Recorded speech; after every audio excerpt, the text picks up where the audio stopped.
Hello, friends, and welcome to Sleep Tight Stories.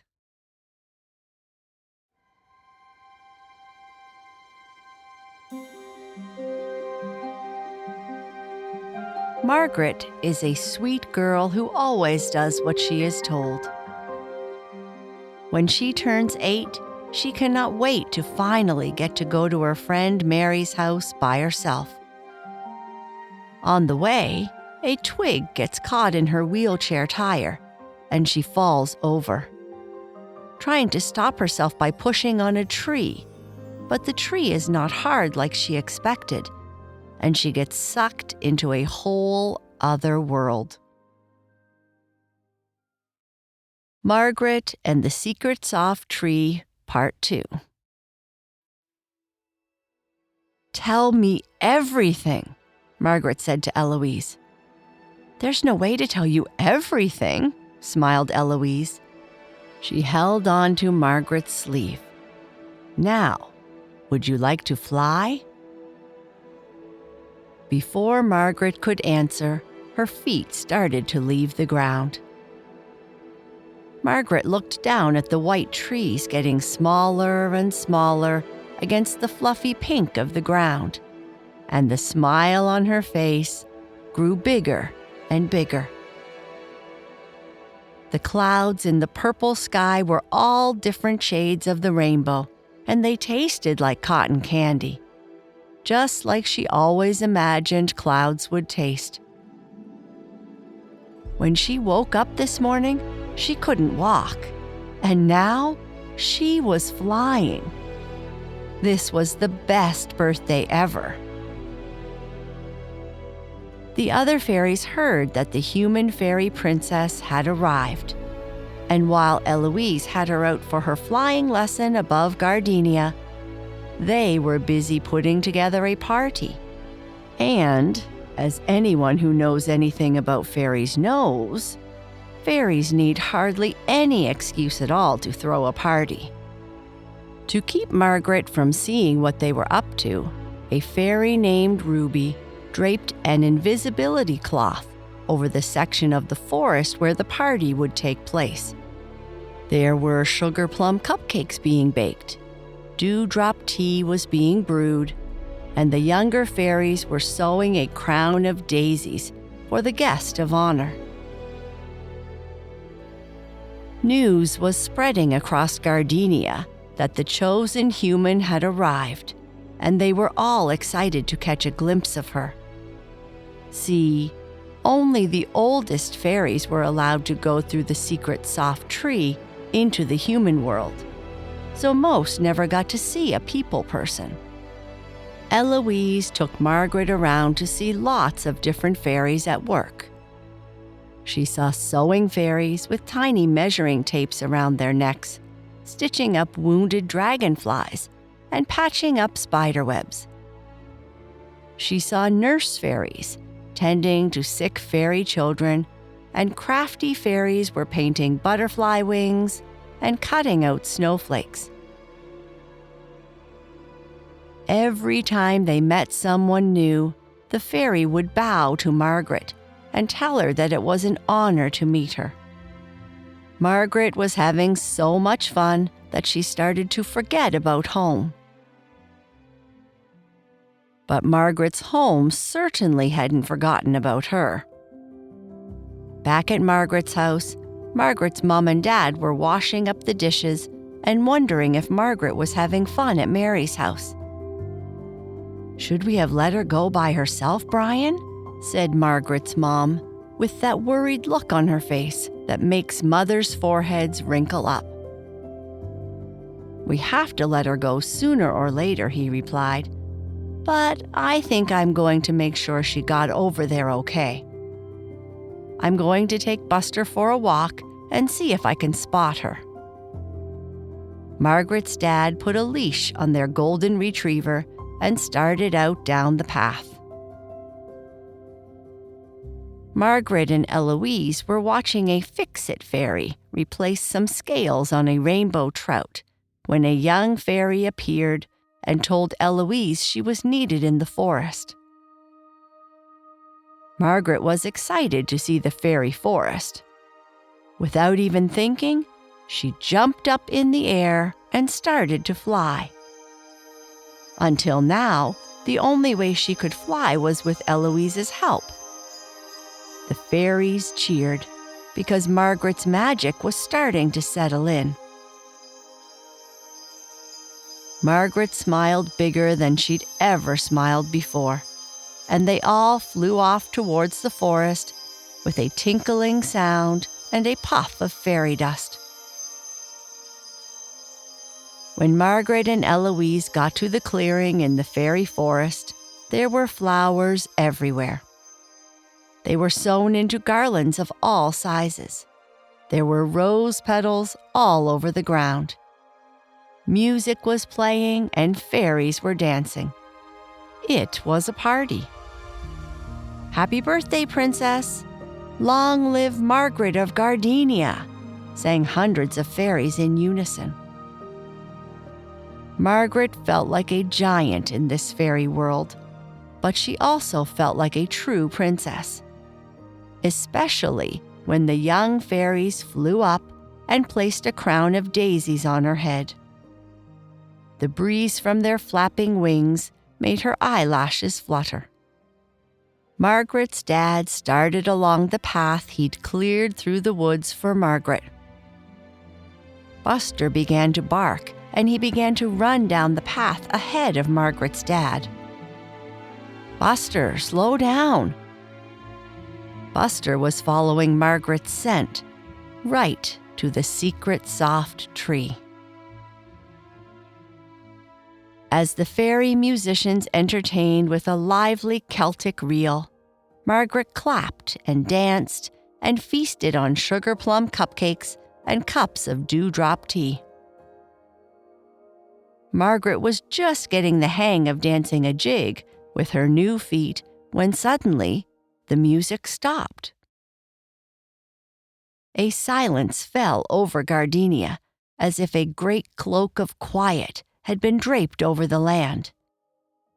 It was the same deep silence Margaret heard, or hadn't heard, when she first fell through the tree. A flash of blue light whizzed past overhead, and then a quite anxious fairy appeared shouting, "Something's approaching! All fairies silent!" Fairies rushed to fasten the invisibility tarp back over the party, since there was no way to hide Margaret with her great size. The fairies and Margaret all froze. The only sound to be heard was coming from the secret soft tree. It sounded familiar to Margaret. Buster's nose sniffed around the stump of the secret soft tree. The dog smelled something very familiar. The fairies all had their eyes fixed to the inside door of the secret soft tree. They watched as, bit by bit, a dog's nose started to appear. Margaret remembered where she really was, in her backyard. That nose belonged to Buster. Suddenly, the Queen appeared. "The dog can't enter Gardenia," she said. "There's a human with him." The Queen put both of her hands up in front of her, with her palms facing the place where Buster's nose was poking through the secret soft tree. She closed her eyes, and Margaret and the fairies watched in wonder as the place where the world of Gardenia seemed to end, in a wall of pink and lavender, became translucent. The image looked rippled at first, like waves of water were covering the scene. "Margaret? Margaret, are you in there?" Margaret's eyes opened wide. Whose voice was that? It didn't sound like anyone she knew. As Margaret stared at the tree, fixed on the sound of the unfamiliar voice, The image in front of the Queen appeared visible. Margaret could see the path that led through the trees to Mary's house. Buster was sniffing around the trunk of the tree. "I smell you, Margaret. I smell you." Margaret realized then that she was hearing Buster's thoughts. Eloise appeared in a streak of blue light. "We have to mask your smell." She opened a bag of fairy dust and puffed it into Margaret's face. Buster lost Margaret's scent, and they watched him head back down the path towards Margaret's dad. Margaret, overwhelmed with what had just happened, started to feel sleepy. Very sleepy. "Oh no, I was worried that might be too much fairy dust for a human," squealed Eloise, as Margaret's eyes closed and she fell to her knees and down onto the fluffy pink ground. "Buster, what made you run off there? Did you smell another dog?" Margaret's dad picked Buster's leash up off the ground and patted the dog's head. Then he saw the scariest thing a father could see. Margaret's wheelchair was tipped against the tree. His daughter slumped down on the ground beside it.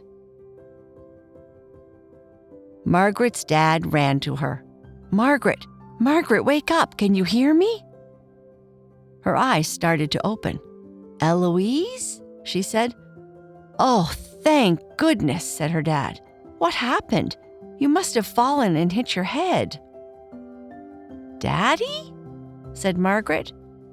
She looked around and saw that the sky was boring old blue. The ground was brown, and there was her wheelchair. When she tried to lift herself up, her legs didn't work. Margaret's dad carried her into their house. "What happened?" asked her mother, running to open the door. "Oh, Margaret, are you okay?" "She's fine," said Margaret's dad. "A twig got stuck in her wheel and she bumped her head on a tree." It couldn't have been a dream, thought Margaret to herself. It was so real.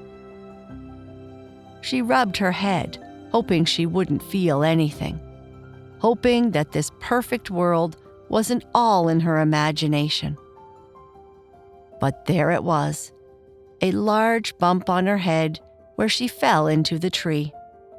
After Margaret had rested for an hour and her parents were sure she was okay, Margaret's dad fixed up her wheelchair, took her back outside, and helped her across the path to Mary's house.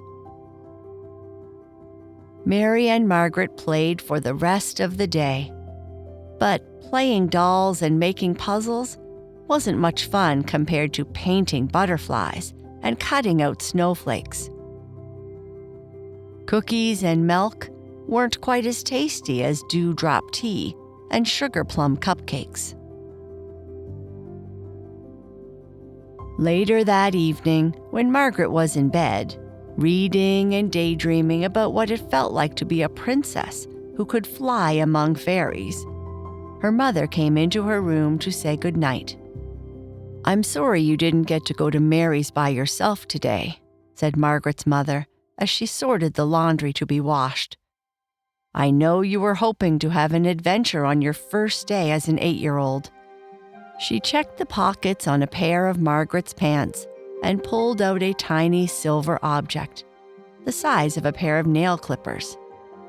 "Oh, Margaret, what have I told you about cleaning out your pockets? This little toy could have gone through the washing machine." Margaret reached over and picked up the tiny silver wand from her mother's hand. She held it in her hand and smiled.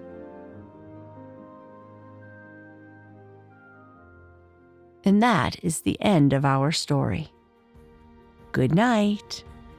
Sleep tight.